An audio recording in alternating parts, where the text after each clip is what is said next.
إخوانه وأزواجه وذرياته صلى الله آبائنا وأمهاتنا وأجدادنا وجداتنا وأخوالنا وخالاتنا وعمنا وعماتنا ومشايخنا ومشايخ مشايخنا ونخص خصوصا ألف هذا الكتاب حاجة العسقلاني والشيخ صلى الله عليه خاصة وأمة المسلمين أجمعين عامة شو لله لهم الفاتحة. أعوذ بالله من الشيطان الرجيم. بسم الله الرحمن الرحيم. الحمد لله رب العالمين الرحمن الرحيم مالك يوم الدين. إياك نعبد وإياك نستعين اهدنا الصراط المستقيم صراط الذين أنعمت عليهم غير المغضوب عليهم ولا الضالين. آمين ربكم لي ولوالدي آمين.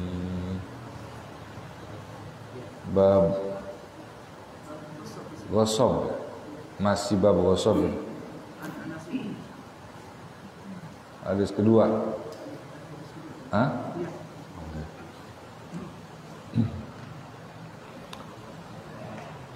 Bismillahirrahmanirrahim. Wa an Anasin radhiyallahu an, dan dari sahabat Anas radhiyallahu an, annan nabiyya, bahwasanya Nabi sallallahu alaihi wasallam, karena yaitu adalah ia Nabi, inda ba'dhi nisa'i, itu berada di sisi sebagian para istri-istri Nabi. Yang dimaksud di sini nanti Siti Aisyah maksudnya. Fa arsalat ihda ummahatil mu'minina ma'a khadimin laha biqis'atin fiha ta'amun. Maka mengirim utusan ihda ummahatil mu'minin, oleh salah seorang dari ummahatil mu'minin, ibunya orang-orang yang beriman. Maksudnya di sini Siti Zainab. Ma'a khadimin laha, bersama pembantu miliknya, milik ummahatil mu'minin. Biqis'atin fiha ta'amun, dengan membawa satu mangkok atau satu piring boleh. Fiha ta'amun, yang yaitu di dalamnya bermula makanan. Fadorobat biyadiha, maka kepukul ia, maka memukul ia ummahatul mukminin, maksudnya Siti Aisyah, biyadiha, dengan tangannya, fakasarat, maka memecahkan ia al-qas'ata, akan piring atau mangkok. Fadhammaha, maka mengumpulkan ya Nabi akan dia al-qas'ah. Wa ja'ala fiha at-ta'ama, dan menjadikan ya Nabi fiha, di dalamnya, di dalam al-qas'ah, at-ta'ama, akan makanan. Wa qala, dan bersabda Nabi, kulu, makanlah olehmu. Wa dafa'al qas'atas sahihata lirrasul, dan menyerahkan Nabi akan mangkok atau piring yang utuh, as-sahihah, yang utuh, lirrasul, kepada utusan. Wahabas al-maksurah, dan menahan Nabi al-maksurah, akan mangkok atau piring yang pecah. Rawahul Bukhari, meriwayatkan akan hadis oleh Imam Bukhari wa Tirmizi, dan Imam Tirmizi. Wa samma, dan menyebut ia perawi ad-daribata, akan orang yang memukul Aisyah, yakni Siti Aisyah. Wa zada, dan menambahkan ia Imam Tirmizi, faqala an-nabiyyu, maka bersabda Nabi sallallahu alaihi wasallam, ta'amun bi ta'amin wa ina'un bi ina'in. Ta'amun bermula makanan, bi ta'amin itu dengan makanan yang lain. Wa ina'un bi ina'in, dan bermula wadah atau mangkok atau piring, bi ina'in itu dengan wadah atau mangkok piring yang lain. Wa sahhahahu, dan mensahihkan oleh Imam Tirmizi akan dia hadis. Jadi Bapak-bapak, ini malam kita melanjutkan bab tentang ghasab. Ghasab itu kita udah tahu definisinya apa gitu ya. Ghasab itu ya saya ingatkan kembali, maknanya adalah atau pemahamannya adalah mengambil harta yang berharga yang diharamkan atau harta yang dihormati tanpa izin pemiliknya dan tidak sembunyi-sembunyi, itu ghasab. Kalau yang sembunyi-sembunyi namanya maling. Kalau yang dengan kekerasan namanya rampok. Kalau yang mengambil dengan terang-terangan, tanpa kekerasan, itu namanya ghasab. Ya. Dan hadis yang kedua di sini riwayat dari Anas radhiyallahu an bahwasanya Nabi kita Muhammad sallallahu alaihi wasallam satu ketika berada di salah seorang istri Nabi. Nah, di sini di istri Nabi maksudnya Nabi giliran di rumahnya Siti Aisyah. Fa arsalat ihda ummahatil mu'minin, kemudian datanglah ke rumah Siti Aisyah utusan dari istri-istri Nabi yang lain yang kita kenal dengan ummahatil mu'minin. Di sini maksudnya adalah Siti Zainab binti Jahash. Zainab datang tuh bawain apa? Bawain makanan. Iya, jadi ma'akhadimin lahabit qas'atin fiha ta'amun. Bareng Zainab itu ngirim seseorang bawain makanan yang makanannya ditaruh di mangkok atau di piring. Fadorobat biyadiha, maka memukul ia Siti Aisyah istrinya Nabi dengan tangannya, maksud tanpa sengaja Pak. Iya, jadi kepukul itu mangkoknya. Mangkok jatuh, pecah. Itu. Ya, fakasaratil qas'ata, memecahkan mangkok itu Siti Aisyah. Fadhammaha wa ja'ala fiha tu'ama. Dan Nabi ketika mangkoknya pecah, Nabi ambil tuh mangkok. Fadhammaha, dipasang lagi deh, maksudnya bukan dipasang apa namanya dirapetin, bukan, pecahannya ditaruh gitu, disatuin bersama makanan yang ada di atasnya. Kemudian kata Nabi, kulu, pakai makan ini mangkok yang pecah tadi, udah pecah, ditaruh makanan di atasnya. Kata Nabi, pakai ini mangkok buat makan.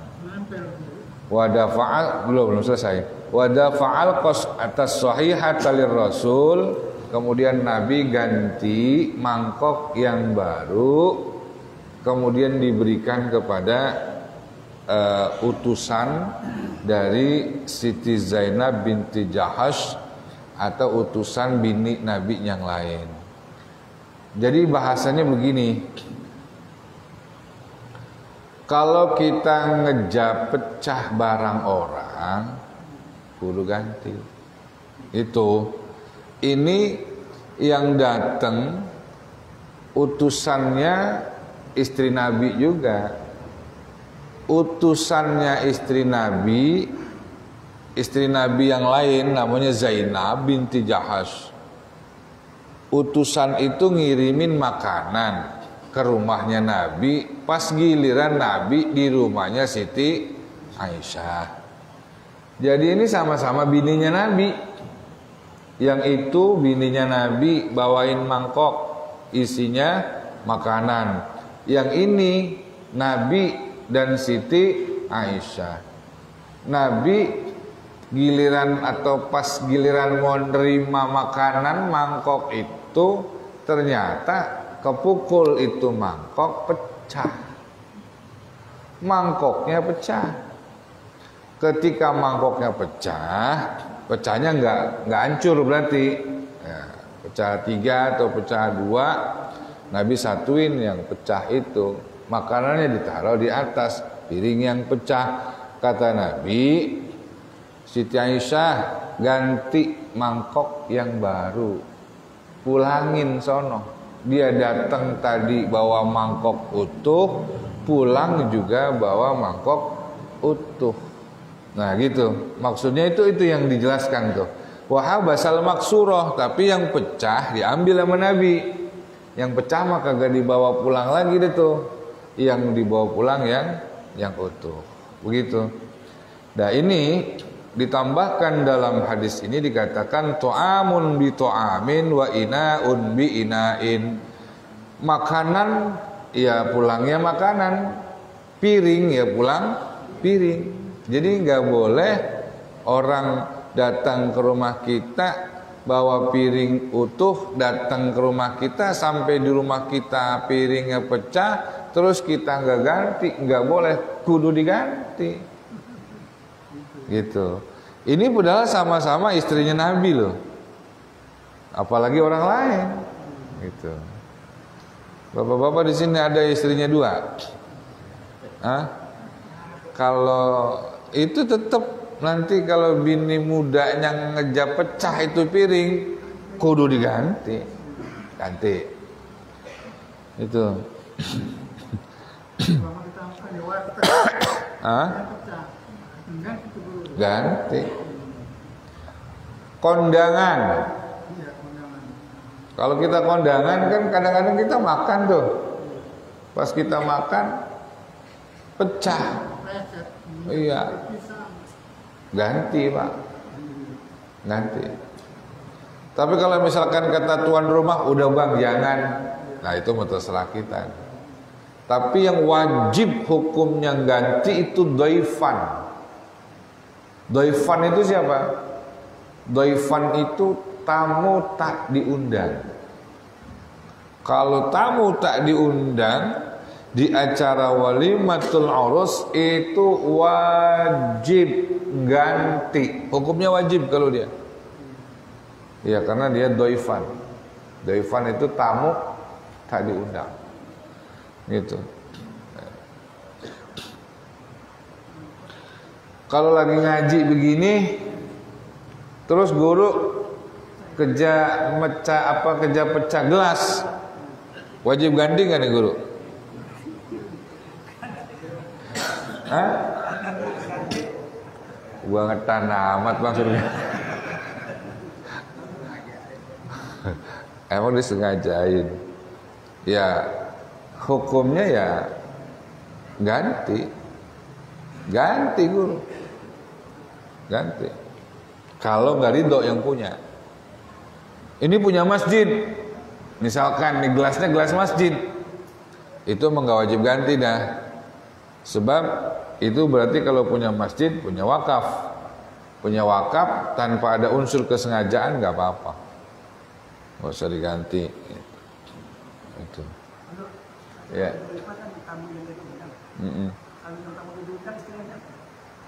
Nah itu tidak. Kalau tamu yang diundang itu kembali kepada keridhaan, kerelaan dari sahibil bait. Dhaifan. Dhaif.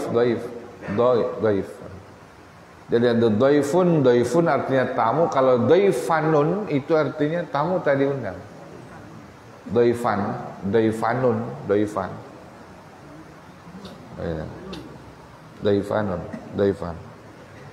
Ya. Gitu.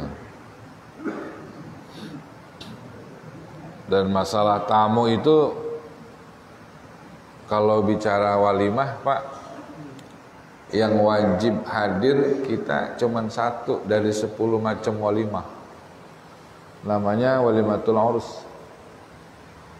Kalau walimah yang lain itu enggak wajib hadir, itu sunnah.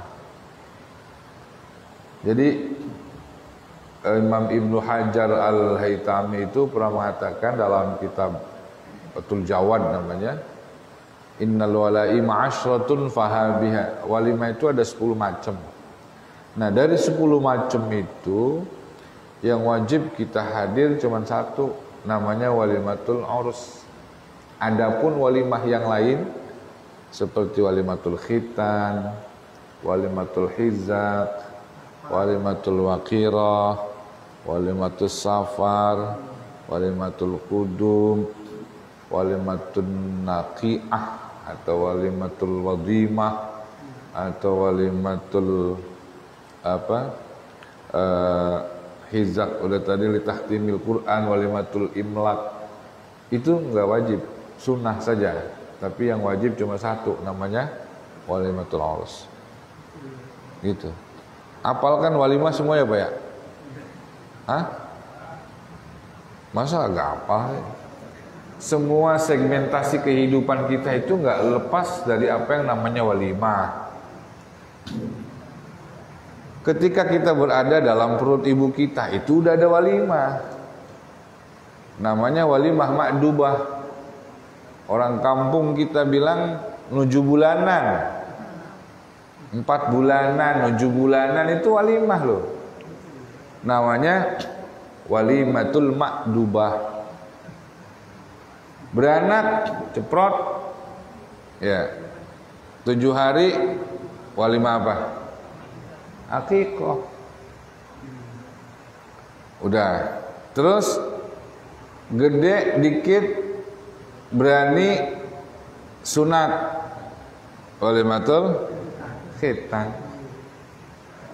Gede lagi, bisa baca Quran, ngaji, menghatamkan Al-Quran, walimah lagi itu, namanya walimatul hizak.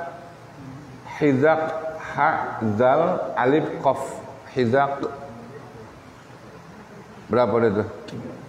4. Walimatul ma'dubah, walimatul aqiqah, walimatul khitan, walimatul hizak. 4. Hah? Iya. Hah? Habis walimatul hizak, terus pacaran, nikah. Nikah itu sama walimatul urus beda. Nikah itu disebut walimatul tamlik atau walimatul imlak atau walimatul malak. Istilahnya banyak. Tamlik boleh, malak boleh, walimatul imlak boleh. Berapa itu? Milak, ya, imlak, malak, ya malak sama. Tuh. Berapa dah? 5 ya. Baru walimatul urus 6 tuh. Cuma bedanya itu nanti kita harus kasih tahu juga nih. Al-walimah mustahabbah ba'da dukhul, walimatul urus itu sunnahnya kalau udah merasakan manisnya pengantin baru. Manisnya merasakan pengantin baru. Ngerasain lah. Ba'da dukhul berarti setelah sudah melakukan hubungan badan, baru walimatul urus. Itu. Setelah walimatul urus kan bikin rumah ya. Habis ngawinin bikin rumah. Bikin rumah kita selamatan lagi tuh. Itu walimah juga tuh. Namanya walimatul waqirah atau walimatul qira namanya itu. Ya. Itu selamatan rumah. Nah, setelah itu baru berangkat haji. Udah punya rumah, berangkat haji. Berangkatlah kita. Pada saat berangkat namanya walimatus safar. Pulang haji namanya walimatul qudum. Gitu. Habis walimatul qudum nyalon RW, nyalon lurah, menang. Kalau menang selamatan nggak? Selamatan. Itu namanya ma'dubah juga. Ma'dubah. Nah, seiring perjalanan waktu, hari berganti hari menjadi minggu, akhirnya tua, mati dah. Kalau mati kita walimah lagi nggak? walimah lagi itu disebut dengan walimatul musibah atau walimatul wadimah gitu. Jadi ada walimahnya semua, cuman kita ini kadang-kadang nggak tahu penamaannya, namanya apa gitu. Sunnah itu, sunnah.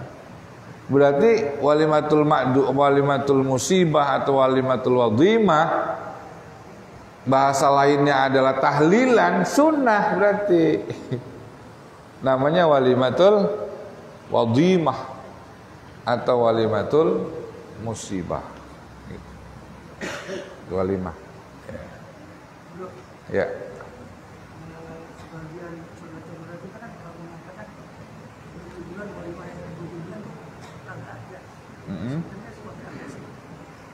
Lah itu buktinya ada namanya walimatul wadimah, walimatul ma'dubah. Ngarang-ngarang aja. Ya suruh kemari, suruh nanya. Kalau dibilang ngarang-ngarang aja. Itu tadi saya sebutin semuanya berdasarkan kitab. Ditulis oleh Imam Ibnu Hajar Al-Haytami. Kalau ini Ibnu Hajar Al-Asqalani ini hadis, ahli hadis. Kalau yang ahli fikih Ibnu Hajar Al-Haytami. Ibnu Hajar Al-Haytami itu punya murid namanya Syekh Zainuddin bin Abdul Aziz Al-Malibari, itu yang ngarang Fathul Mu'in. Ulama besar di abad itu. Punya kitab namanya Fathul Jawad. Nah, di dalam kitab tersebut beliau menjelaskan tentang walimah. Ada 10 macam walimah. Salah satunya adalah walimatul ma'dubah atau walimah 7 bulanan. Kata siapa kagak ada. Berarti ciri orang-orang yang selalu mengatakan dikit-dikit tidak ada dalilnya, dikit-dikit mengatakan tidak ada dalilnya, ngarang-ngarang. Sebetulnya bukan tidak ada dalilnya, Anda yang belum tahu. Ngajinya kurang jauh, mainnya kurang jauh, pulangnya kurang malam. Iya, aturan main yang jauhan, pulangnya rada maleman, dapatnya banyakan bolehannya. Gitu. Ini dikit-dikit kagak ada dalilnya. Dikit-dikit kagak ada dalilnya. Mau dalil berapa karung?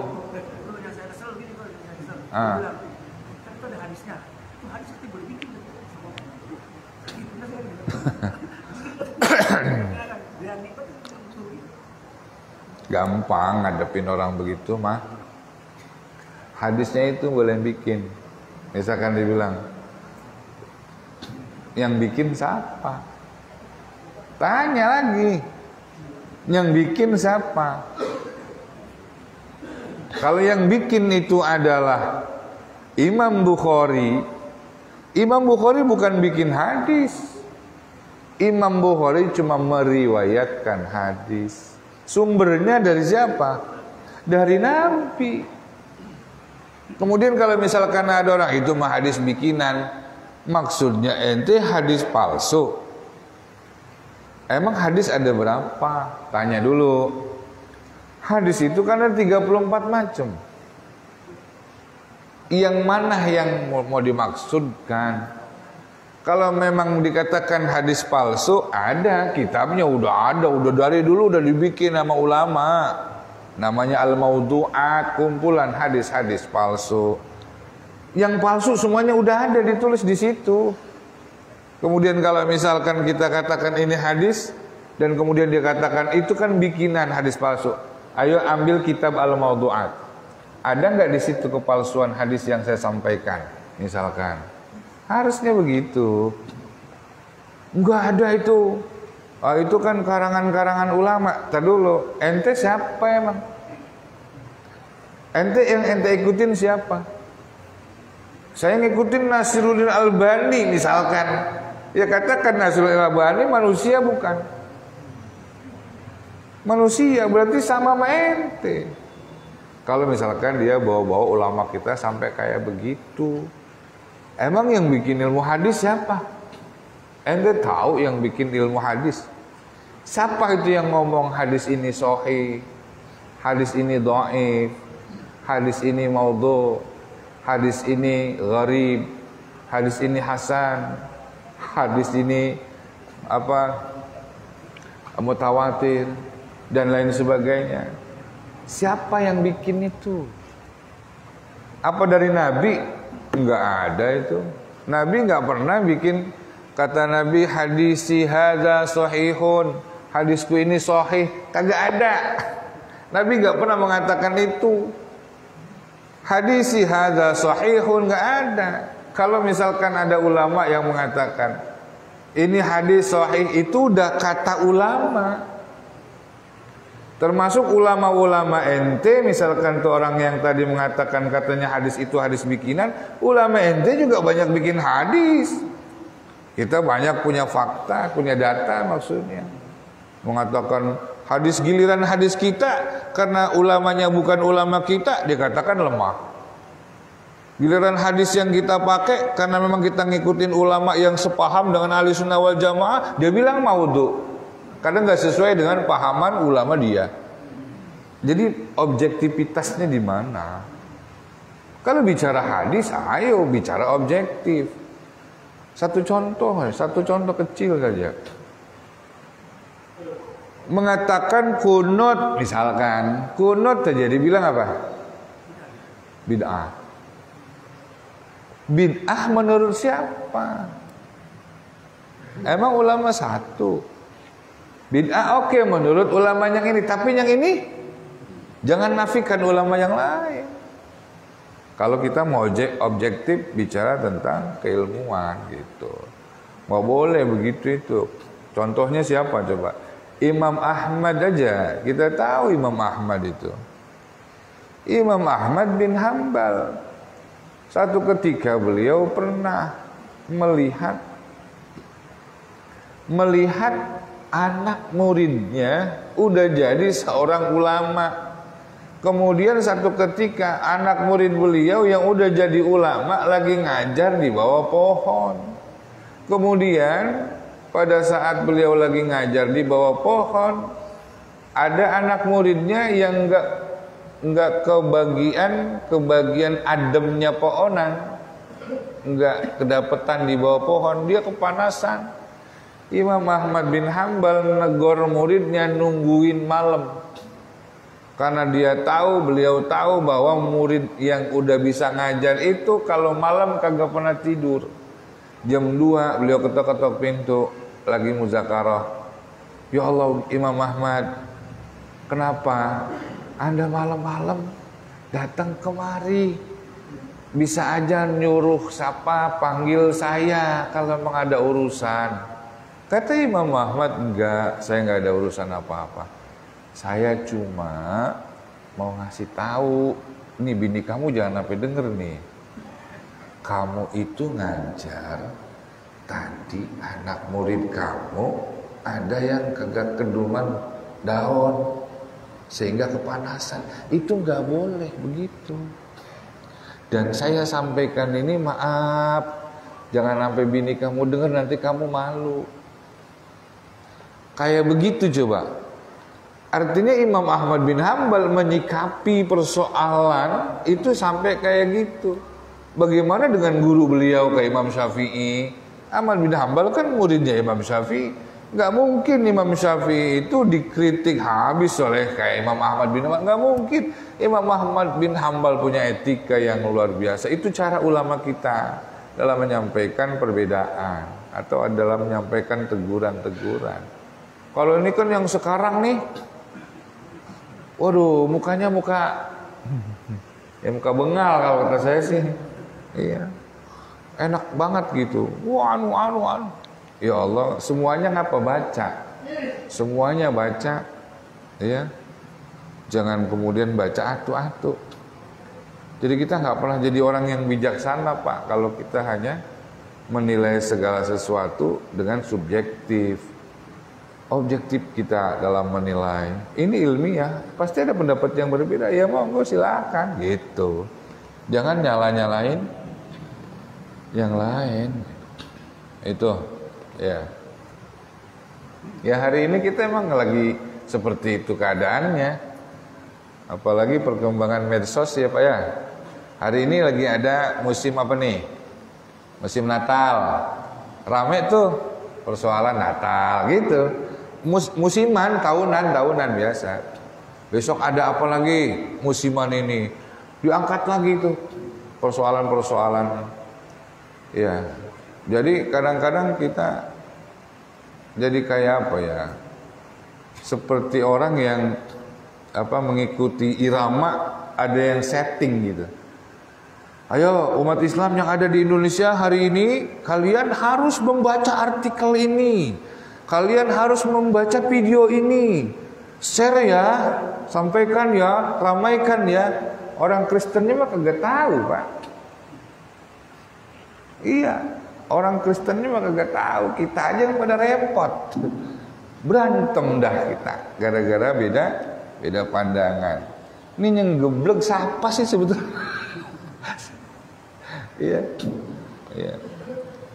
Saya mohon maaf, kebetulan beberapa hari ke depan mau ada diskusi tentang apa itu mengucapkan selamat hari Natal. Sebetulnya udah bosen banget saya. Iya. Bagaimana hukumnya umat Islam masuk ke gereja, ini diangkat lagi. Padahal dari begitu banyak referensi, udah ratusan tahun yang lalu udah ditulis sama ulama kita. Udah ditulis. Dari mazhab Imam Ahmad bin Hambal, namanya Imam Ibnu Qudamah, bikin kitab namanya Al-Mughni, ada 14 jilid. Di juz kedua halaman 378 jelasin tuh masalah masuk ke gereja, jelasin masalah selamat hari Natal.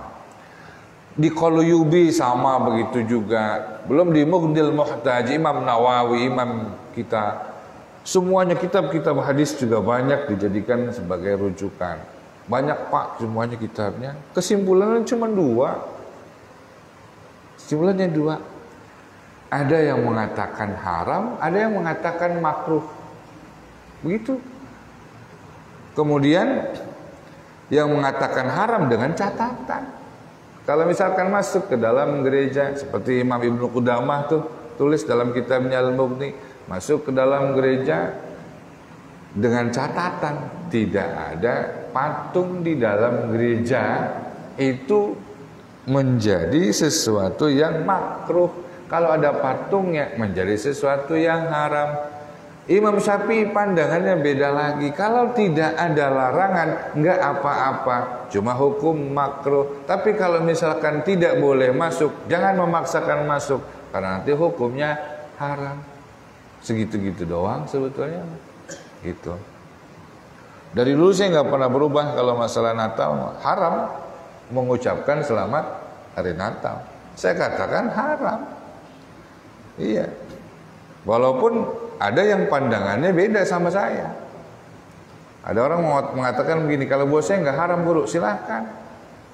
Kok guru mengatakan silahkan? Lah di Mesir, di sono kapan? Di Mesir setiap Natal itu Grand Sheikh dari Al-Azhar pada datang ke rumah pendeta. Kagak ngapa-ngapa itu. Iya. Dia pertanyaannya, apakah menjadi rusak akidah? Ini kadang-kadang kita, padahal sih kita nggak punya kepentingan apa-apa loh, kita ngucapin juga kagak apa kagak gitu. Cuman kita repot repot membacain tulisan model begitu. Tapi minimal beginilah, ada dua pandangan itu. Saya tanya, kalau ada orang mengucapkan selamat hari Natal, Natal itu artinya apa? Kelahiran. Kelahiran siapa? Yesus. Yesus siapa? Hah? Nabi Isa. Nabi Isa anak siapa? Maryam. Anak Maryam. Anak Tuhan bukan? Nah, kalau bukan anak Tuhan ngapain jadi masalah? Nabi Isa anak Tuhan bukan? Berarti ngucapin selamat hari Natal, kita mengucapkan selamat hari kelahiran Nabi Isa yang bukan anak Tuhan. Boleh nggak? Iya, sama kelahiran Nabi Muhammad. kecuali kita meyakini Isa sebagai anak Tuhan. Dan Natal itu adalah hari jadinya Nabi Isa sebagai anak Tuhan. Boleh nggak itu? Nggak boleh yang begitu mah. Emang Natal hari apa? Tanggal berapa? 25 itu menurut siapa? Lihat Kristen Betani. Beda, itu bukan tanggal 25 tuh. Kristen Ortodok enggak tanggal 25, enggak di tanggal 11, tanggal 6. Beda-beda itu. Kacau sebetulnya, Pak. Kita yang jadi kacau kita, karena kita tiba-tiba dapat sharean, dia yang nge-share, dia yang komentar. Aturan abaikan aja. Itu. Toh kita juga nggak ngucapin apa-apa. Jadi ngotor-ngotorin mulut kita ya. Dalilnya jelas dari dulu udah ada, Pak. Ya, dari kitab-kitab kuning. Ya, kalau misalkan kita baca di sini jadi ramai. Ya. Tapi ada temen tuh ngajakin diskusi tanggal berapa itu masalah itu. Ya, kan saya bilang siapin aja referensi yang banyak. Ya, nanti kita bisa memandang yang mana yang harus kita sikapi. Itu. Jangan berantem gara-gara yang nggak jelas gitu. Dah. Ya.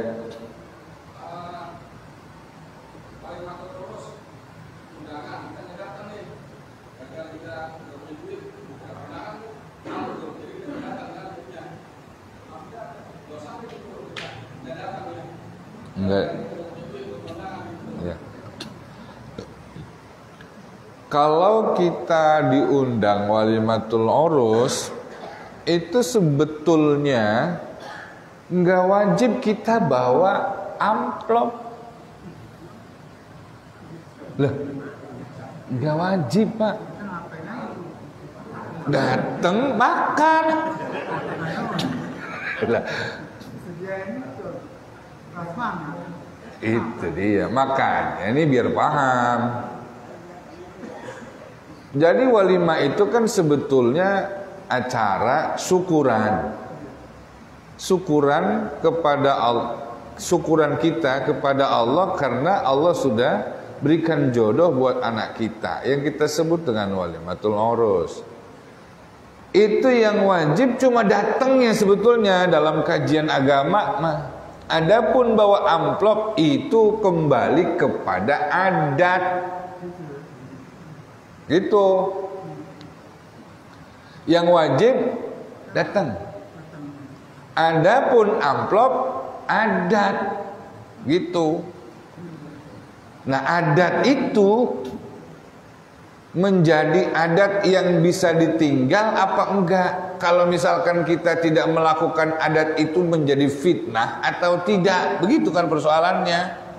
Kalau kita datang, duduk, diam, kita makan, kita buang, bungkus gitu apanya ada, kira-kira kita diomelin, diomongin, diliatin apa kagak sama yang punya rumah? Dikata apa kita kira-kira?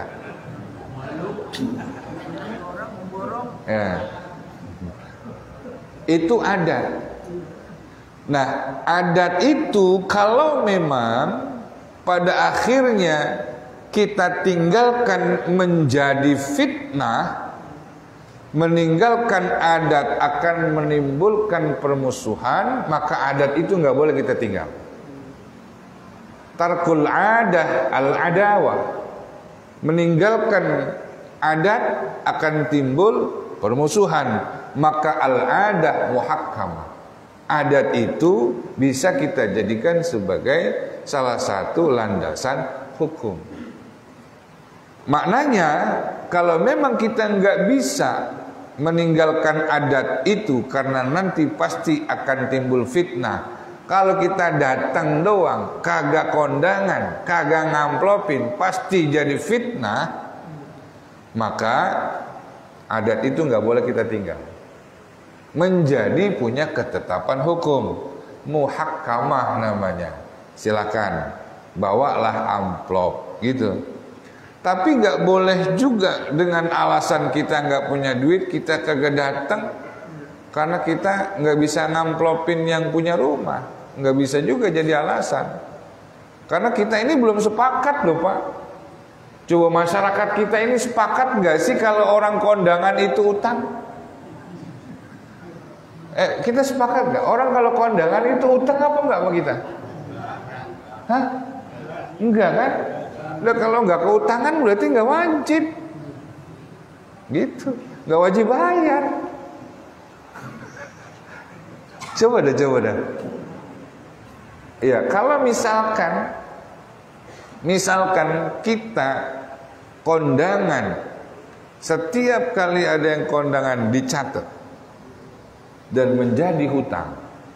Ini kan kalau misalkan habis dia ngawinin mati, banyak banget berarti diutangnya sama orang yang kondangan.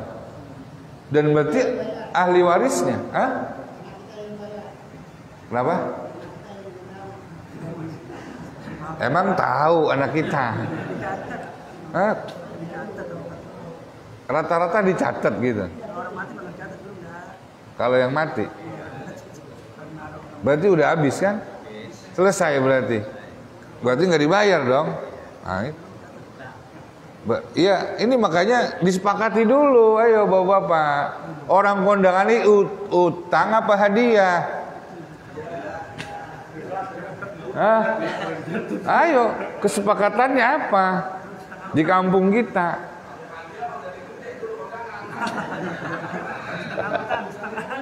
Kalau hadiah nggak dicatat guru, kalau dicatat berarti utang namanya. Utang.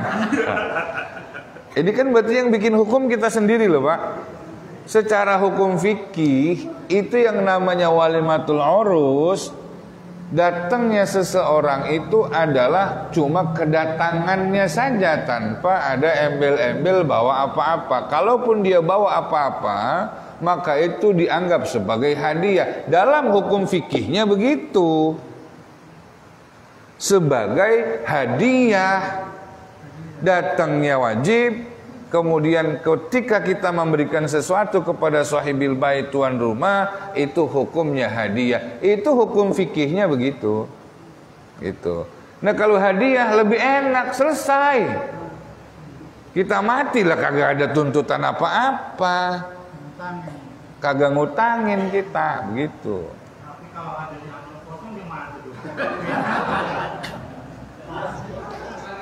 Kadang-kadang ada begitu. Bawa amplop kosong. Iya, dia maksudnya dia bawa amplop kosong.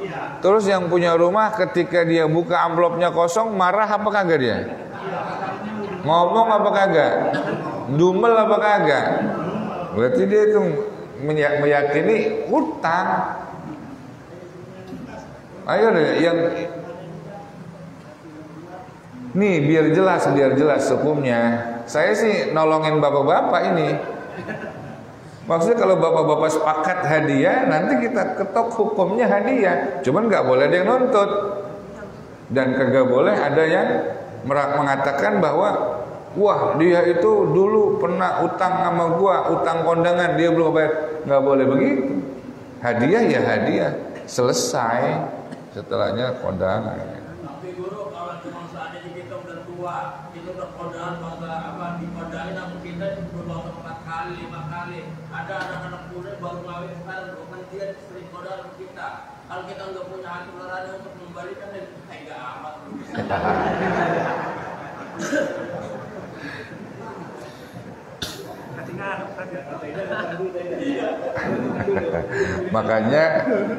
Makanya itu kembali kepada adat, yang kemudian adat itu dikembalikan kepada kebiasaan masyarakat, menjadikan kondangan itu sebagai hutang atau sebagai hadiah.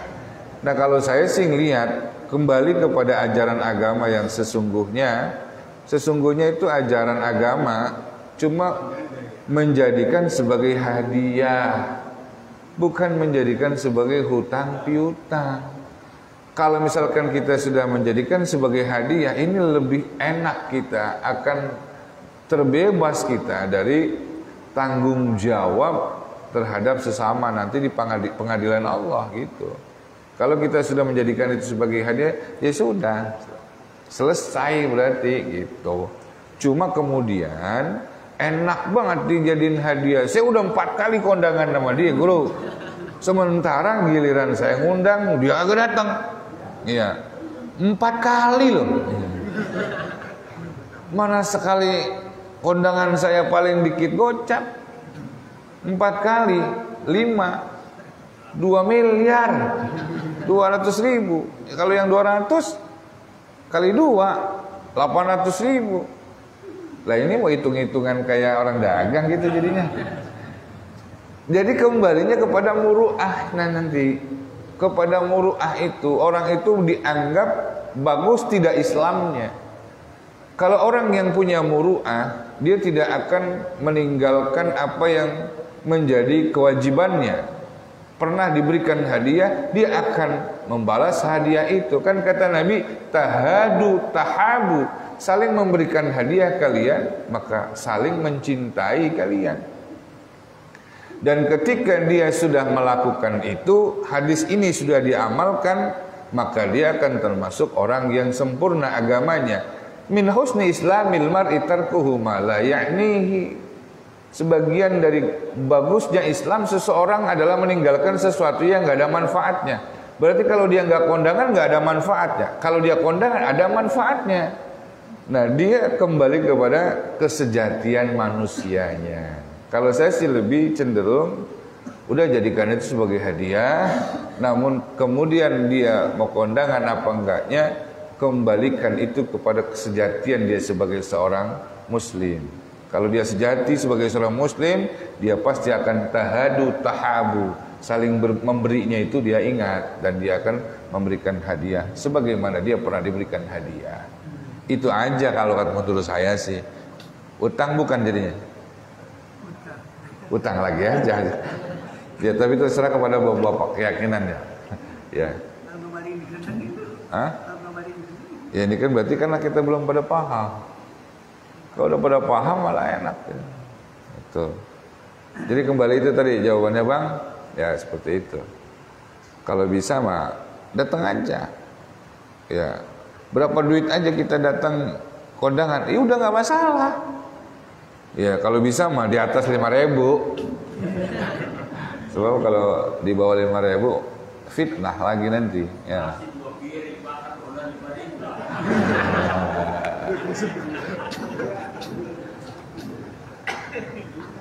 Ya makanya kalau bisa ya makannya ngukur kantong sih. Tapi enggak juga sih Pak, nggak apa-apa makan 2 piring juga nggak apa-apa.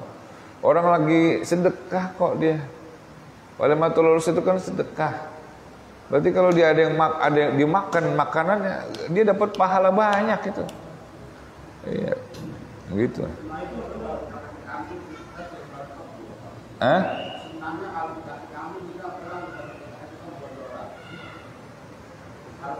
Iya. Iya kalau dibawain. Berarti kalau misalkan kita kondangan pas nggak itu? Kurang pas. Sebab kalau kondangan itu kemudian kita bawain dia 200.000, kita bawain dia 100.000, bekelinnya kan 10 kali lipat, 1 juta ngulanginnya dia. Enggak. Kalau untuk kondangan enggak. Ya. Kalau itu hadiah biasa ya. Kalau misalkan di kawinannya itu ada jangkutan, heboh itu kira-kira menikah untuk ya. Baik. Di dalam kitab ini walaupun bukan babnya, di bab walimah, di situ dikatakan begini. Wa syartul ijabati masyrutatun bi'adami munkarin fiha. Syarat untuk hadir ke walimatul urus itu adalah bi'adami munkarin fiha, dengan tidak adanya unsur kemunkaran di dalam acara walimatul urus tersebut. Kalau di dalamnya ada unsur kemunkaran, maka haram hukumnya datang. Gitu. Iya, kemunkaran apa aja? Ya bapak-bapak tahu lah isinya apaan kemunkaran. Gitu. Jadi wa syartul wal ijabatu masyrutatun bi adami munkarin fiha. Syarat untuk kita datang itu kalau tidak ada kemunkaran di dalam acara walimatul urs tersebut. Kalau ada kemunkaran, maka haram kita hukumnya datang. Itu. Jelas ya? Kalau dagang kira-kira termasuk kemungkaran apa enggak? Itu tadi sama pertanyaannya. Termasuk. Ya. Ada lagi? Kalau enggak ada kita lanjut. Tapi udah jam 8. Ya. Satu lagi hadis dah Pak. Ini terlalu panjang mana?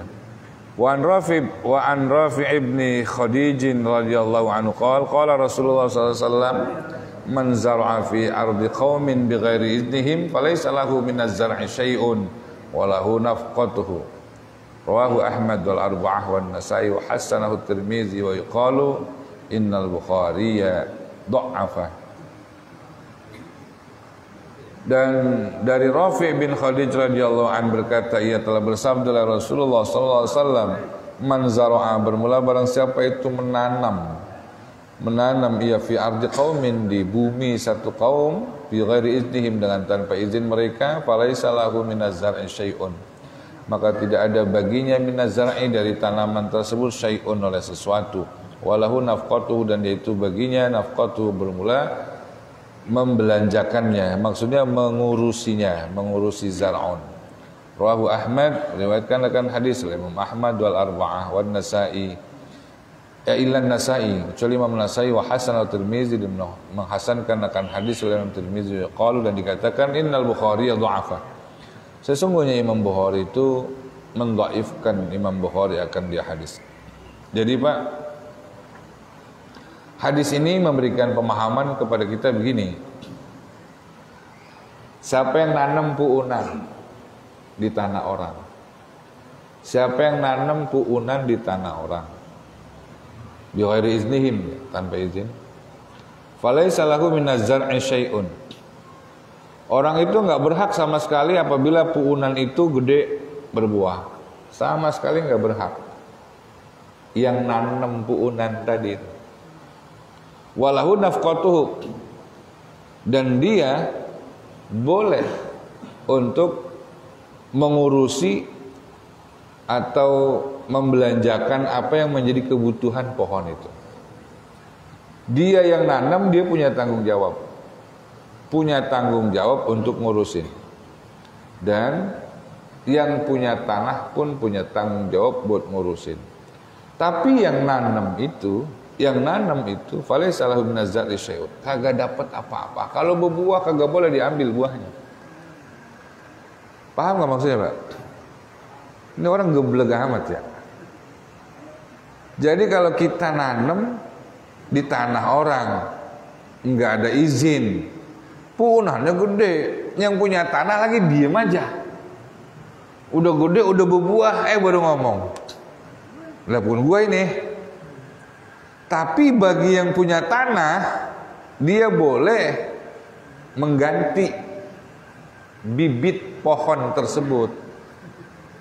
Boleh mengganti bibit pohon tersebut, atau bahasa kampung kita bayarin tuh pohon. Kalau enggak, cabut. Enggak ada manfaatnya bagi yang udah nanam tadi. Enggak ada manfaatnya yang menanam pohon itu. Saya punya tanah. Ada bapak-bapak nanam pohon pisang di tanah saya. Ya. Kan gosok ini hukumnya. Terus pohon pisang yang dia tanam berbuah, dia yang nanam di tanah saya kagak boleh ngambil buahnya itu, nggak boleh dia. Nggak boleh. Saya boleh ngambil, tapi dengan catatan saya bayar pohon tadi itu. Kalau dia nggak mau dibayar, saya tebang. Kagak beri manfaat buat dia, juga nggak beri manfaat buat saya. Gitu. Paham maksudnya ya? Bapak-bapak nemu tanah, nemu lebar sampai 2000 meter sih. Bikin bangunan di atas tanah selebar 2000. Yang punya tanah Orang sono, orang Jakarta, kagak pernah dilihat-lihat. Pas dia lihat, lah ini tanah gua ada bangunan. Ya. Bangunannya dibikinin kayak pabrik, memberi manfaat buat orang lain, tapi yang punya tanah kagak tahu. Bagaimana status hukumnya? Yang punya tanah itu berhak langsung nyuruh bongkar atau bayarin kepada yang punya modal tadi, maksudnya yang udah bikin bangunan di situ. Ini gue bayarin bangunan lo, tuh manfaatnya buat gua, berarti boleh begitu. Seperti itu. Paham Pak ya maksudnya ya? Itu hadisnya begitu maksudnya. Bahwa man zara'a fi ardi qaumin bighairi iznihim falaysa lahu min az-zar'i syai'un wa lahu nafqatuh. Ya. Ini masalah pohon tadi daripada ribet punya dua gitu, barang-barang dari kita nikmatin gimana gitu. Yang penting ridho. Yang penting dua-duanya. Ada solusinya gitu. Iya, ridho. Nanti mana dalilnya? Ia kembalikan kepada kaidah ar-ridha sayyidul ahkam. Ridho itu pimpinan dari segala hukum. Apa-apa. Bagi dua. Silakan. Yang penting ridho intinya. Nah. Cukup Pak ya? Ya, saya rasa untuk malam hari ini sampai di sini dulu. Insyaallah nanti kita sambung lagi nanti. Wallahu a'lam. Saya tadi nggak tahu Pak kalau giliran hadis. Saya tadi deresnya itu mutolaahnya kitab Ihya. Tadi saya menjelang maghrib baru dikasih tahu guru giliran Bulughul Maram, katanya ya Allah. Ya, baru tahu berusan. Wallahu a'lam. Ilahil karim antal karim Allahumma salli wa sallim wa barik ala sayyidina wa habibina syibina karimina adzukhina wa maulana Muhammad wa sallim radhiyallahu tabaraka wa ta'ala sadatina ashabi Rasulillah ajma'in. Bismillahirrahmanirrahim. Alhamdulillahi rabbil alamin. Allahumma salli wa sallim wa barik ala sayyidina wa maulana Muhammad. Allahumma arzuqna fahman nabiyyin wa hifdzal mursalin ilhamal malaikatil muqarrabin birahmatika ya arhamar rahimin. Allahumma ij'alna wa ahlana wa auladana wa banatina wa talamidana min ahli ilmi wal khair wa la taj'alna wa iyyahum min ahli syarri wad dhair. Allahumma barik lana fi asma'ina wa absarina wa qulubina wa azwajina wa dhurriyyatina kulla shay'in a'taytana wa tub 'alaina innaka antat tawwabur rahim. Rabbana atina fid dunya hasanah wa fil akhirati hasanah wa qina adzaban nar wa adkhilna jannata ma'al abrar ya aziz ya ghaffar ya rabbal alamin. Wa sallallahu alaihi wa Muhammad wa ala alihi wa sahbihi wa sallam walhamdulillahi rabbil alamin. Taqabbalallah. Assalamualaikum warahmatullahi wabarakatuh.